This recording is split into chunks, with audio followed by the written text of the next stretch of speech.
السادة المشاهدين، السلام عليكم. قناة دوري كورة تقدم لكم في هذا الفيديو جدول مباريات اليوم الخميس 8/5/2025 والقنوات الناقلة. وفي البداية لا تنسى الاشتراك في القناة والإعجاب بالفيديو لمتابعة كل جديد. إياب نصف نهائي بطولة الدوري الأوروبي. بودو في مواجهة توتنهام عند الساعة 10 بتوقيت السعودية ومصر. المباراة منقولة على قناة بين سبورت 2 ويعلق عليها خليل البلوشي. مانشستر يونايتد في مواجهة أتلتيك بلباو عند الساعة 10 بتوقيت السعودية ومصر. المباراة منقولة على قناة بين سبورت 1 ويعلق عليها علي سعيد الكعبي. الجولة الخامسة من الدوري المصري. الأهلي في مواجهة المصري البورسعيدي عند الساعة 8 بتوقيت مصر.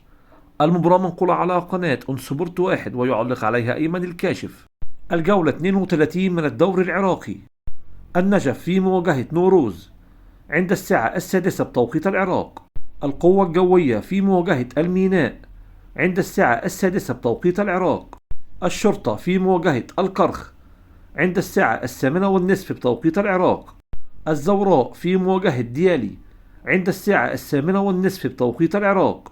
الفيصلي في مواجهة الحسين عند الساعة 7 بتوقيت الأردن. الأهلي في مواجهة الوحدات عند الساعة 7 بتوقيت الأردن. الجولة الثالثة من كأس أفريقيا للشباب تحت 20 سنة. أفريقيا الوسطى في مواجهة غانا عند الساعة 6 بتوقيت السعودية ومصر. المباراة منقولة على قناة بين سبورت 8 ويعلق عليها نوف الباشي. السنغال في مواجهة الكونغو عند الساعة 6 بتوقيت السعودية ومصر. المباراة منقولة على قناة بين سبورت 6 ويعلق عليها محمد المبروكي.